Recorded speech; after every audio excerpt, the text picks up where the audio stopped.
You think you know someone until one moment rips the mask right off. It all started with an invitation that wasn't really an invitation at all. A stranger walked into her life, smiling like he knew her deepest secret. And without warning, she was dragged into a night that would leave scars no one could see. At first it felt harmless. A little white lie, a small favor.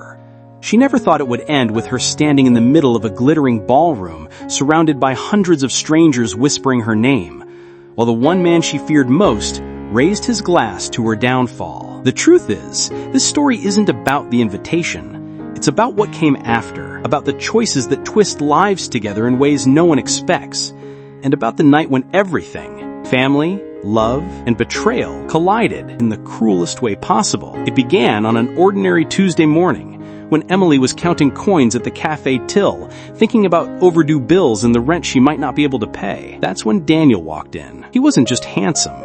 He was sharp, controlled, the kind of man who carried storms in his silence. He ordered black coffee, stared at her name tag a little too long, and then asked a question that made her laugh out loud. "Will you be my fiancé? Just for one night?" She thought it was a joke, but Daniel wasn't joking. He told her about his family, about the empire they owned, about the endless pressure to prove he wasn't failing as the eldest son. His younger brother's engagement party was this Saturday, and Daniel was expected to show up with someone by his side. Not just anyone, someone believable, someone the family could whisper about, analyze, even test. Emily shook her head. She barely had enough money to pay the electric bill. She wasn't the kind of woman who played pretend in mansions with crystal chandeliers. But Daniel wasn't asking, he was bargaining. He laid down a figure on the table, more than she made in 3 months at the cafe. And just like that, the story she would never escape had begun. She didn't know, of course, that saying yes to Daniel meant walking into a trap set long before she met him.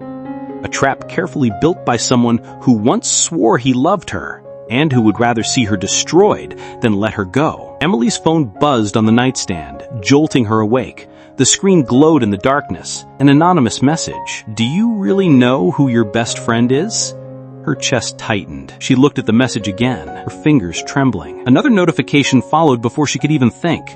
"Check the files hidden in your mother's study. You'll understand everything." Fear and curiosity battled within her. Why was a stranger telling her this? And why now? By morning, Emily couldn't ignore it. She tiptoed into her mother's study, careful not to make a sound. The room smelled of old paper and perfume.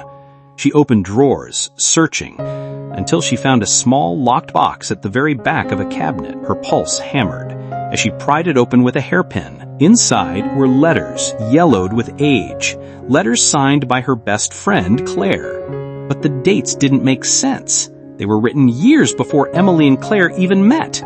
Letters filled with details about Emily's family, secrets no outsider should know. Emily froze. Was Claire lying about everything? Or was someone trying to destroy their friendship? She heard footsteps in the hallway. Panicked, she shoved the letters back into the box and closed the drawer. Her mother stood in the doorway, eyes narrowed. "What are you doing in here?" she asked sharply. Emily stammered. Nothing, just looking for a book." But her mother's expression said she didn't believe a word. Deep down, Emily knew this was just the beginning. Whatever these secrets were, her family and her best friend were tangled in them, and she was standing right in the middle of a storm that could shatter everything. The hotel no longer felt like a sanctuary. Its chandeliers and polished marble floors now seemed cold, sterile, like a stage built to hide something sinister. Sarah's footsteps echoed down the hallway as she made her way back to her room, clutching her phone tightly. She tried calling her sister again. No answer, not even voicemail, just silence.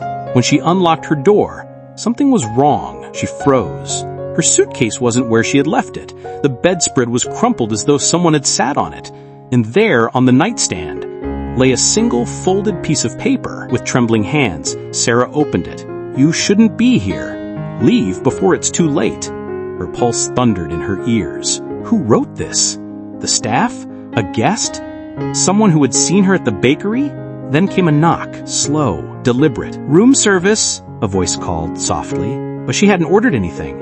Her instincts screamed at her not to answer. She stepped back, heart racing, staring at the door as the handle twitched. Someone was testing it, pressing against it. The chain lock held, but only just. Sarah darted to the window, pulling the curtains aside. Outside, the city lights glowed, indifferent to her fear. But in the reflection of the glass, she caught sight of the door behind her. It was opening. The chain had snapped. She spun around, but the hallway was empty.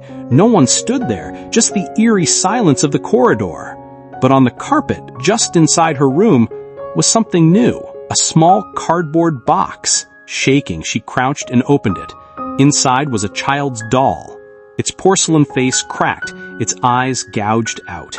Tied around its neck was another note. "You can't save them." Sarah dropped the box, stumbling backward. The bakery, the missing children, the note, the doll, it was all connected. But how? And worse, why was she now a target? The lights flickered. The room's air grew heavy, suffocating. Somewhere, faintly, Sarah thought she heard laughter, a child's laughter, but it wasn't playful, it was mocking. She realized then that whatever was happening in this city went deeper than a secret shop or a missing person. She wasn't just an outsider who stumbled upon a mystery, she had been pulled into it. And now, there was no way out. The silence in the hall was suffocating. Only the faint flicker of a single candle illuminated the room as Lena clutched her father's journal. Her hands trembled, her pulse raced.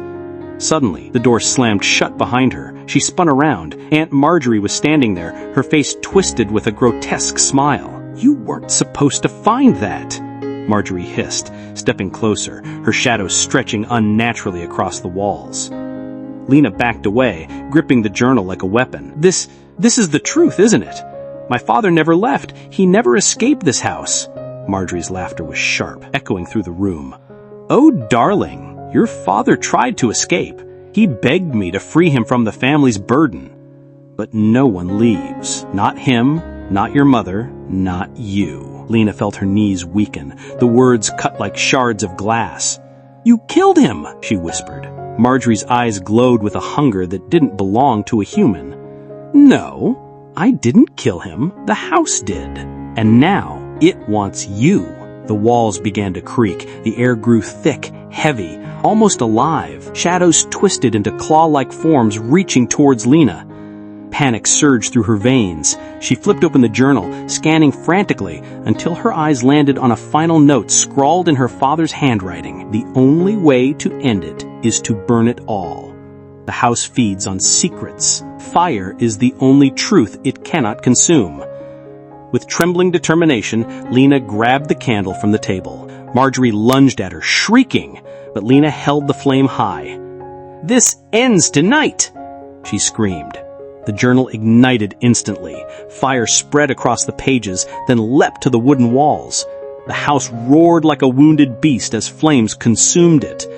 Marjorie shrieked, her face flickering between flesh and shadow, before collapsing into smoke. Lena ran, choking on the thick air, stumbling through collapsing beams until she burst into the cold night. Behind her, the family home, her prison, her inheritance of nightmares, was engulfed in an inferno. The screams of the house echoed into the night, until nothing remained but ash and silence. For the first time in years, Lena felt the weight lift. The curse was broken. But as she walked away, the crackle of fire behind her seemed to whisper her name, almost as if the house wasn't gone. Not entirely.